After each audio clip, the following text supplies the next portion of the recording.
Ukraine का युद्ध world war की शक्ल ले चुका है, क्योंकि इस युद्ध में अब सिर्फ रूस और यूक्रेन नहीं बल्कि दर्जन भर देशों की फौज उतर आई है।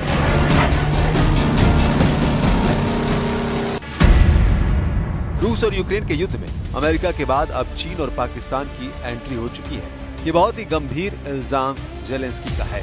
अगर ये सच है तो समझ लीजिए पुतिन की मदद करने के लिए न सिर्फ शी जिनपिंग ने फौज उतार दी है, बल्कि पाकिस्तान के फील्ड मार्शल आसिम मुनीर ने भी अपने लड़ाके यूक्रेन भेज दिए हैं।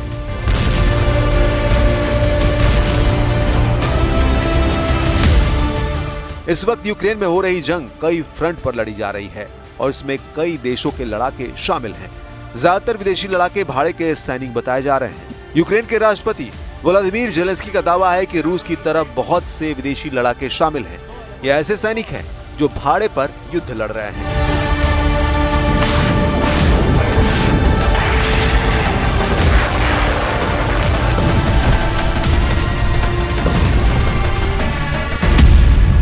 जेलेंस्की ने कहा है कि रूस की तरफ से सिर्फ चीन और उत्तर कोरिया ही नहीं बल्कि तजिकिस्तान, उज्बेकिस्तान, अफ्रीका और यहां तक कि पाकिस्तान के लड़ाके भी शामिल हैं। जेलेंस्की को इस बारे में तब पता चला जब वो खार्किव वॉर जोन में वोचांस्क के पास एक फ्रंट पर पहुंचे। जेलेंस्की का ये दौरा बहुत ही सीक्रेट रखा गया है। जेलेंस्की के सामने कई फ्रंट लगातार हार का सामना कर रहे हैं। इनमें खार्किव और सुमी सबसे खतरनाक बैटल जोन बने हुए हैं। और जब यहाँ जेलेंस्की एक मिलिट्री अड्डे पर पहुंचे तो उन्हें वहां मौजूद कमांडरों ने जो बताया उसे सुनकर जेलेंस्की हक्के बक्के रह गए। Чув доповідь, розуміло, що дуже непросто, але ж ви, українці, боретесь, як командир сказав. І таджики, і узбеки, і китайці, всі вже тут, і пакистанці.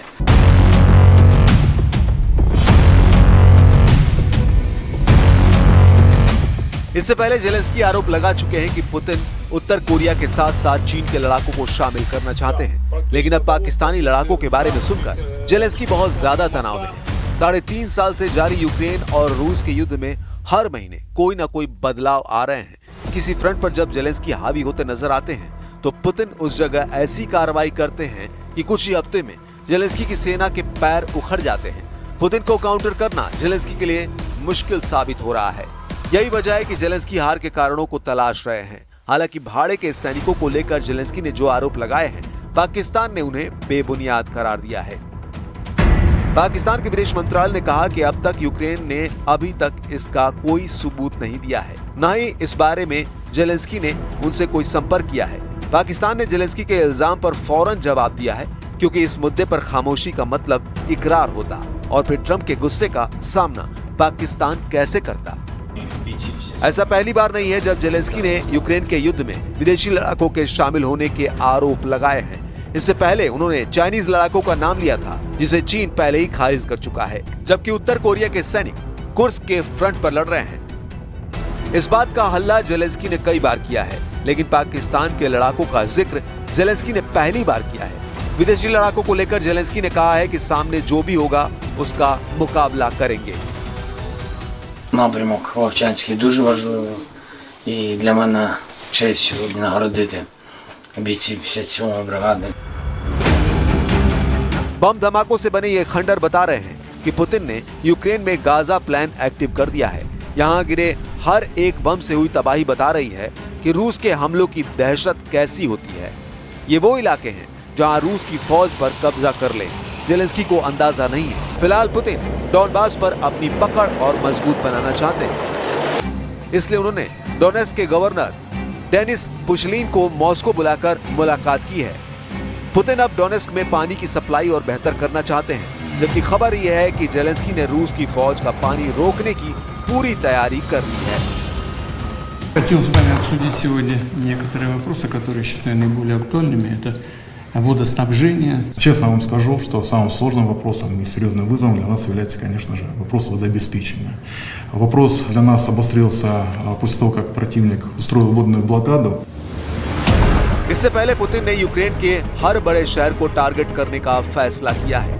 यहाँ जलती हुई इमारत को बचाने की आखिरी कोशिश करते फायरमैन क्या यूक्रेन को गाजा बनने से बचा पाएंगे? कैपिटल कीव की हालत देखिए। यहाँ मलबे के बीच लाशों को ढूंढ रही इस रेस्क्यू टीम को झकझोर देने वाली बहुत बड़ी वार्निंग आई है,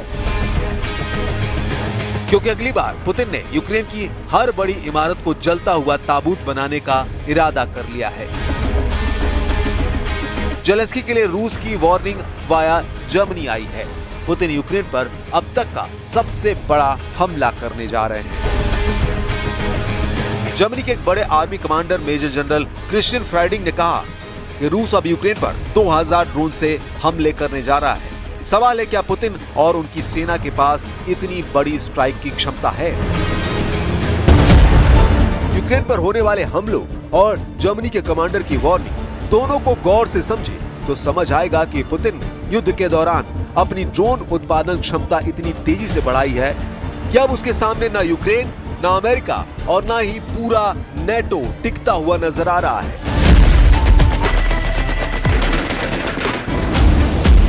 मेजर जनरल क्रिश्चियन फ्राइडिंग जर्मन सेना के बड़े कमांडर ही नहीं, वो यूक्रेन को लेकर समन्वय मुख्यालय के प्रमुख भी हैं। यानी वो जानते हैं कि इस युद्ध में यूक्रेन और रूस कहां खड़े हुए हैं और रूस कितनी ज्यादा तबाही मचाने की ताकत रखता है। जो बात जर्मनी के कमांडर ने कही, वही बात यूक्रेन की खुफिया एजेंसी SZRU ने जून में बताई थी। SZRU ने बताया था कि रूस ने 2025 में 20 लाख FPV यानी फर्स्ट पर्सन व्यू ड्रोन बनाने का लक्ष्य रखा है। ये ड्रोन क्वाडकॉप्टर होते हैं और इन्हें एक ऑपरेटर चलाता है। इसके अलावा पुतिन 30,000 लंबी दूरी के ड्रोन बनाना चाहते हैं, यानी ईरान के शाहिद 136 जैसे ड्रोन जो 2000 किलोमीटर दूर तक हमला करते हैं। दावा किया जा रहा है कि जून 2025 तक ऐसे 18,000 ड्रोन बनाए भी जा चुके हैं। जब भी यूक्रेन में हमले का सायरन बजता है तो लोग मेट्रो स्टेशन जैसी जगहों पर जाकर पनाह लेते हैं। कैपिटल कीव में ऐसे हालात हर हफ्ते बनते जा रहे हैं। कभी कभी तो एक हफ्ते में 2 से 3 बार मेट्रो स्टेशन जान बचाने वाले शेल्टर में तब्दील कर दिया जाता है। पुतिन के ड्रोन हमलों का खौफ किस कदर बढ़ चुका है, ये तस्वीरें इसका सबूत हैं। जेलेंस्की लड़ने के लिए लगातार मजबूत होना चाहते हैं और नेटो उन्हें लगातार नए हथियार देता जा रहा है। युद्ध में ये हालात अब यूक्रेन की जिंदगी का हिस्सा बन चुके हैं। लोगों को इसकी आदत हो चुकी है। सोचने वाली बात यह है कि जिन शहरों में मेट्रो सर्विस नहीं है या छुपने के लिए ऐसी जगह नहीं है, वो लोग कैसे पुतिन के गुस्से का सामना करेंगे। А якщо недостаток, на що в нас? У нас знов-таки погіршується увага, пам'ять, когнітивні функції страждають, настрій страждає, є перепади настрою, є такі емоційні ями, провалля, коли людина чи дуже нервується, чи в апатії знаходиться. यूक्रेन के खिलाफ ड्रोन वॉर को लेकर पुतिन कितने गंभीर हैं, इसे आप एक ग्राफ के जरिए समझ सकते हैं। क्योंकि फरवरी 2022 में शुरू हुआ ये युद्ध 3 साल बाद पूरी तरह ड्रोन वॉर में बदल चुका है। सितंबर 2022 से अगस्त 2023 तक रूस ने यूक्रेन पर करीब 2000 शाहिद ड्रोन से हमला किया था। जून 2025 यानी सिर्फ एक महीने में ही रूस ने यूक्रेन पर 5337 शाहिद ड्रोन से हमला किया है। शाहिद 136 वो ड्रोन है जो ईरान से रूस को सप्लाई किया गया और अब रूस इसका उत्पादन ज़ेरान 2 के नाम से करता है। इन हमलों के गवाह यूक्रेन के शहर लगातार बन रहे हैं। यही वजह है कि जर्मनी के मेजर जनरल फ्राइडिंग की चेतावनी ऐसे वक्त आई है जब पुतिन ने ईरान के शाहिद ड्रोन का उत्पादन तेज कर दिया है और साथ में यूक्रेन पर ड्रोन अटैक भी अचानक बढ़ा दिए हैं। अब सिर्फ खार्किव और सुमी ही नहीं बल्कि कीव और ओदेसा तक रूस की सेना ड्रोन से हमले कर रही है। पुतिन चाहते हैं कि यूक्रेन के जलते हुए शहरों को देखकर जेलेंस्की के हौसले पस्त हो जाएं। Россия готова двигаться быстро. Нам главное достичь своих целей. Наши цели понятны, очевидно, они не меняются. Вот. Но процесс зависит не только от нас. 2024 के मुकाबले में रूस ने 2025 में ड्रोन अटैक किस रफ्तार से बढ़ाए हैं, अब उसको बहुत गौर से समझिएगा। यूक्रेन का दावा है कि मई 2024 में रूस ने 357 ड्रोन से हमला किया।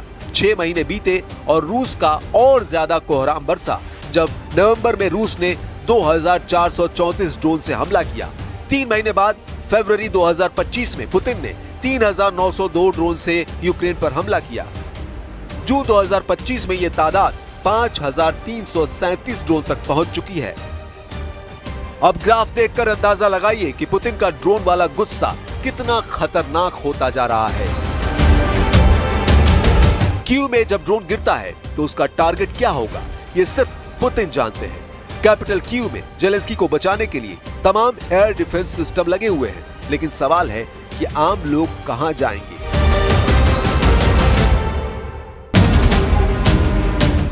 जर्मनी के कमांडर की वार्निंग जेलेंस्की के लिए नई नहीं है, क्योंकि यूक्रेन की सेना भी अपने राष्ट्रपति को बार बार आगाह करती रही है। 9 जुलाई को रूस ने यूक्रेन पर 728 शाहिद ड्रोन लॉन्च किए थे।